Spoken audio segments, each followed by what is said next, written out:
Self regulation का मतलब self control या सेल्फ रेगुलेशन, जो मैंने पहले कहा था ना कि अपनी भावनाओं को नियंत्रित करने की क्षमता। सेल्फ रेगुलेशन के दो मतलब हो सकते हैं। एक तो ये हो सकता है कि देखिए मन में भावनाएं तो आती ही हैं, एक तो है कि किसी भावना को व्यक्त करना है या नहीं करना है, व्यक्त करना है या नहीं, एक तो ये। और यदि किसी भावना को व्यक्त करना ही है तो उसकी इंटेंसिटी, उसकी तीव्रता, अभिव्यक्ति की तीव्रता क्या होनी चाहिए। अगर आपने इसे साध लिया तो आपको एक सफल व्यक्ति होने से कोई रोक नहीं पाएगा, आप भी नहीं रोक पाएंगे खुद को उसके बाद। तो अगर आपने इस चीज को साध लिया तो व्यक्त करना है या नहीं, और व्यक्त करना है तो उसकी अभिव्यक्ति की तीव्रता कितनी होगी। व्यक्त करना है या नहीं का मतलब यह हुआ कि ऐसी सिचुएशंस तो जीवन में कई बार आई जाती है ना कि आपके मन में एक भाव आ रहा है पर आपको लगता है कि व्यक्त करना ठीक नहीं होगा। जैसे पेरेंट्स के सामने कई बार होता है, पेरेंट्स कभी कभी खराब तरीके से डांट भी देते ही होंगे आप लोगों को, और आपको ये भी लगता होगा कि इस उम्र में ऐसी डांट सुनना तो ठीक नहीं है, मन में खूब विरोध का भाव आता होगा, पर आपको उसी समय लगता होगा कि नहीं कोई बात नहीं, वो जिस उम्र में है, जिस टेम्परामेंट में है, उनका कहना बुरा नहीं मानना चाहिए।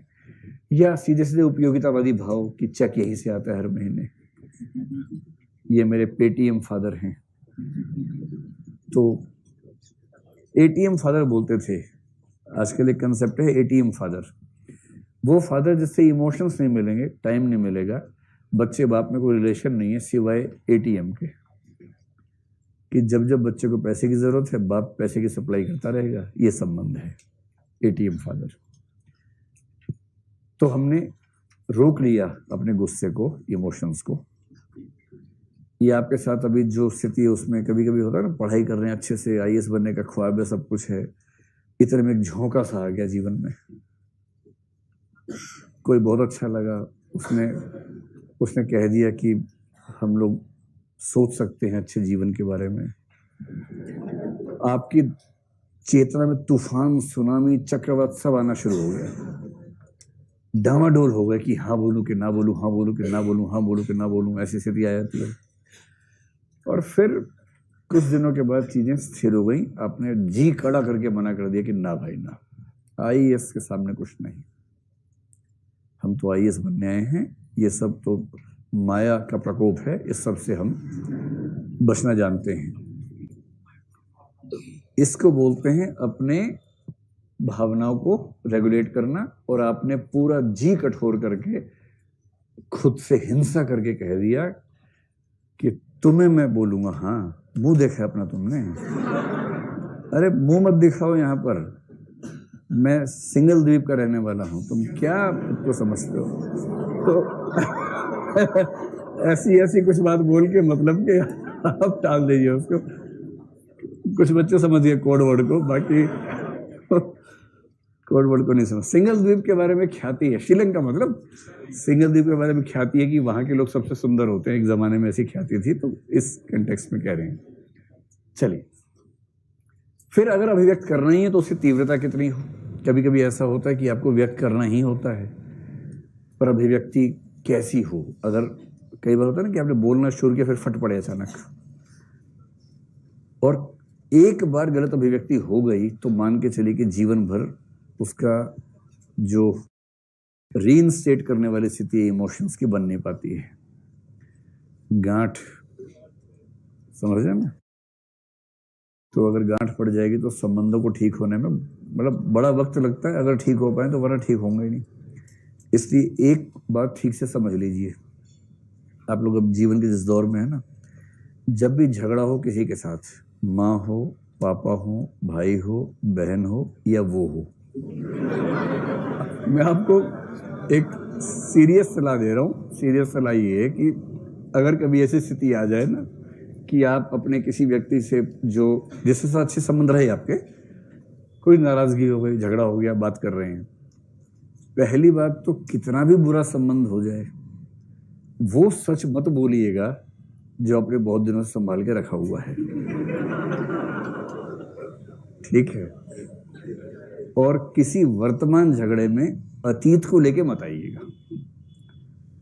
संबंधों के बिगड़ने की सबसे बड़ी वजह है अतीत का हावी होना, और अतीत में दोनों पक्षों से गलतियां हुई ही होती हैं। ऐसा थोड़ा ना कि एक से हुई है, कुछ गलतियां आपने की होंगी, कुछ उसने की होंगी, और वो नासमझी में ही की होंगी ज्यादा गलतियां। अब नासमझी में की गई किसी गलती को एक इमोशनल मोमेंट में आप उठा के ले आए, उसका जो घाव है ना, उस घाव की भरपाई फिर है नहीं, जीवन भर भरपाई नहीं है। इसलिए जो संबंध दुनिया में टूटते हैं उसमें सबसे बड़ा फैक्टर होता है अतीत का हावी होना, कि तू तो पहले ही ऐसी थी, और तू तो पहले ही ऐसा था। और दूसरा, जब वो से बात चल रही हो, उसके परिवार पे हमला मत कीजिएगा कभी, ना इधर से उधर, ना उधर से इधर। जहां आपने किसी के परिवार पे हमला किया, उसके बाद आप कुछ भी करके बैलेंस नहीं कर पाएंगे। जहां आपने कह दिया तेरी तो मम्मी भी ऐसी हैं, तेरे तो पापा भी ऐसे हैं, ये द एंड है। इसके बाद कोई भगवान भी चीजों को ठीक नहीं कर सकता। इसलिए ये सब चीजें, वैसे जब आप शादी वादी करेंगे आपके पेरेंट्स आपको समझाएंगे, समझाना भी चाहिए, पेरेंट्स का ये काम भी होता है, खाली एटीएम नहीं होता पेरेंट्स का काम, ये भी होता है। पर कई बार ऐसा होता नहीं है, और बच्चे अपनी गलतियों से ही सीखते हैं। दुख ये है कि हर पीढ़ी के लोग पत्थर से आग निकालते हैं, फिर लाइटर तक जाते हैं, उनके बच्चे फिर पत्थर से आग निकालते हैं। समझे मैं क्या कहना चाह रहा हूँ? इमोशनल मैच्योरिटी से दुनिया के बहुत सारे झगड़े खत्म हो सकते हैं, लेकिन उसकी ट्रेनिंग हमारे सिस्टम में तो नहीं के बराबर है। अमेरिका में गोल्डमैन ने बड़ा कमाल किया है। अमेरिकी सरकार इसको इतना सम्मान देती है, इसलिए अमेरिकन जो आर्मी है, एयरफोर्स है, उसके सिलेक्शन आमतौर पे आजकल इस संस्था के द्वारा करवाए जाते हैं, मतलब उसकी रिकमेंडेशंस दी जाती हैं। इतना महत्व है इसका बाहर, क्योंकि इमोशनल मैच्योरिटी अगर है तो कितनी चीजें ठीक हो जाएंगी, इसकी कोई हिसाब नहीं है। और वो इसलिए ये बात कह रहे हैं।